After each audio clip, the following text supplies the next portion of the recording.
కోతి రాజు జలరాక్షసుడు.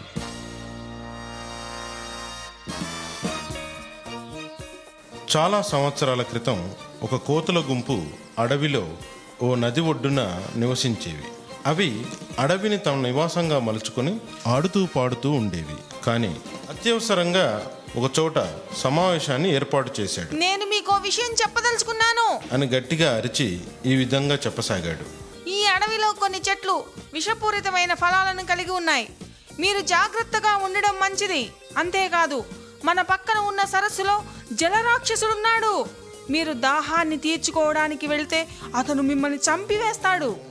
కోతులన్నీ అర్థమైందని తలలు ఊపాయి. కోతిరాజుకు వాగ్దానాన్ని చేసి వెళ్ళిపోయాయి. ఒకనాడు కోతుల గుంపు ఆహార అన్వేషణ చేయసాగాయి. అలా అన్వేషిస్తూ దట్టమైన అడవి మధ్యలోకి చేరుకున్నాయి. ఎండ వేడిమికి వాటికి దాహం వేసింది. పక్కనే ఉన్న పెద్ద సరస్సును కోతులు గమనించి సరస్సులో నీటిని తాగుటకు బయలుదేరాయి. అప్పుడు పెద్ద కోతి, ఆగండి ఆగండి, ఎవరు ఆ సరస్సు వద్దకు వెళ్ళకండి. మన రాజుగారు చెప్పిన హెచ్చరిక మీరు మర్చిపోయారా? సరస్సులో జలరాక్షసుడు ఉన్నాడు కదా. దాహంతో ఉన్న కోతులు తమ రాజకోతి దగ్గరికి వెళ్ళాయి. అయ్యా, మేము చాలా దాహంతో ఉన్నాము. దయచేసి మాకు సరస్సులో నీటిని తాగే ఉపాయం చెప్పరు? ఒక్క నిమిషం ఆగండి, నన్ను ఆలోచించుకోనివ్వండి అంటూ ఆలోచనలో మునిగిపోయాడు రాజు. ఇంతలో జలరాక్షసుడు నీటి నుండి బయటకు వచ్చి, మీకేం కావాలి అని గద్దించాడు. అతడు పెద్ద పర్వతాకారపు శరీరాన్ని కలిగి ఉన్నాడు. కోతుల గుంపు అతన్ని చూసి జడుసుకుని, ఓ జలరాక్షసుడా, మేం బాగా దప్పికతో ఉన్నాం. దయచేసి సరస్సులో నీటిని తాగనివ్వవా? నవ్వుతూ, మీకెంత ధైర్యం నా నీటిని తాగడానికి?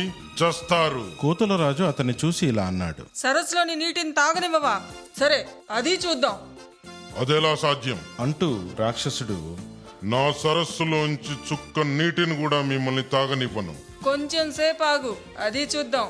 ఎలా తాగుతామో చూద్దు గాని అంటూ రాజకోతి తన కోతుల గుంపును తీసుకుని వెదురు బొంగులున్న ప్రదేశానికి వచ్చి, ఆ వెదురు బొంగులను సేకరించండి, ఎక్కువగా బొంగులను తీసుకురండి అంటూ ఆజ్ఞాపించాడు.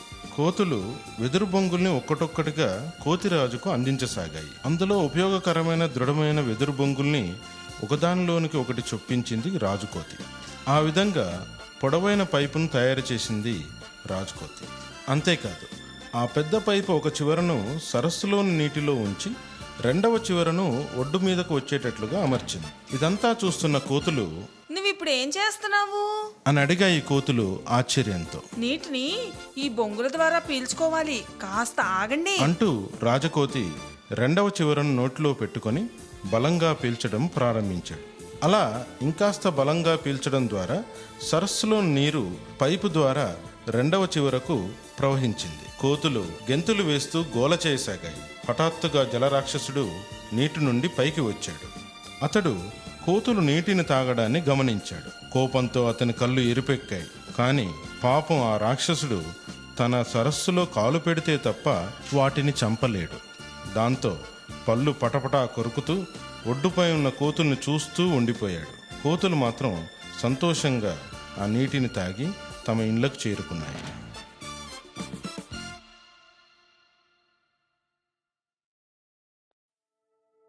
బాధ్యత గల సేవకుడు.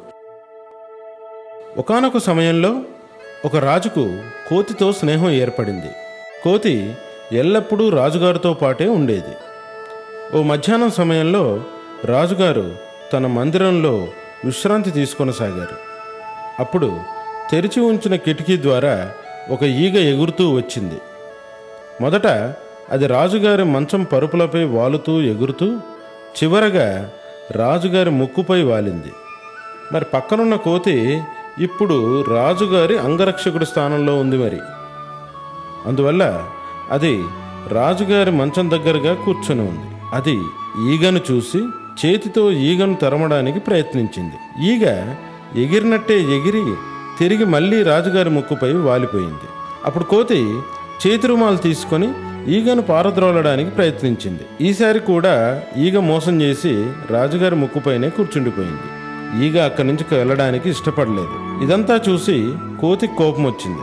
ఈగ గుణపాఠం చెప్పాలనుకుంది. తన కత్తిని తీసుకొని ముక్కుపై వాలిన ఈగపై ఒక్క వేటు వేసింది. అంతే, ఈగ ఎగిరిపోయింది.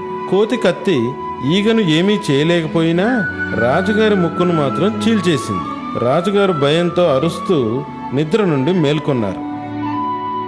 అదేమీ పట్టని కోతి మాత్రం ఈగ తప్పించుకుపోయినందుకు బాధపడసాగింది.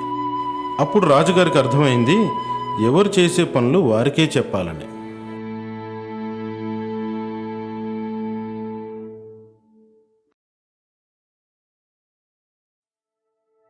బాధ్యత గల సేవకుడు. ఒకానొక సమయంలో ఒక రాజుకు కోతితో స్నేహం ఏర్పడింది. కోతి ఎల్లప్పుడూ రాజుగారితో పాటే ఉండేది. ఓ మధ్యాహ్నం సమయంలో రాజుగారు తన మందిరంలో విశ్రాంతి తీసుకొనసాగారు. అప్పుడు తెరిచి ఉంచిన కిటికీ ద్వారా ఒక ఈగ ఎగురుతూ వచ్చింది. మొదట అది రాజుగారి మంచం పరుపులపై వాలుతూ ఎగురుతూ చివరగా రాజుగారి ముక్కుపై వాలింది.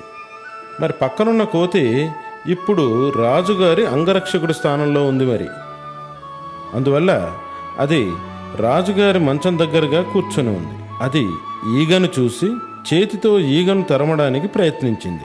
ఈగ ఎగిరినట్టే ఎగిరి తిరిగి మళ్ళీ రాజుగారి ముక్కుపై వాలిపోయింది.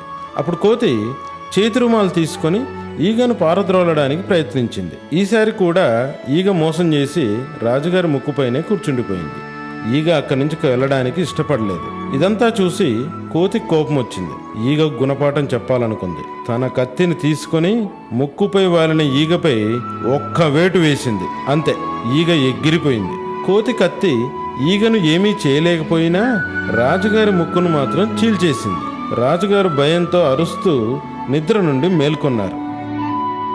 అదేమీ పట్టని కోతి మాత్రం ఈగ తప్పించుకుపోయినందుకు బాధపడసాగింది.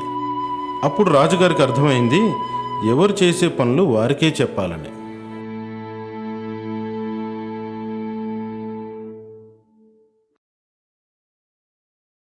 దాని పొట్ట చీల్చి చూచినచో పురుగులుండును, పనికి వచ్చు గుంజు ఏమీ ఉండదు.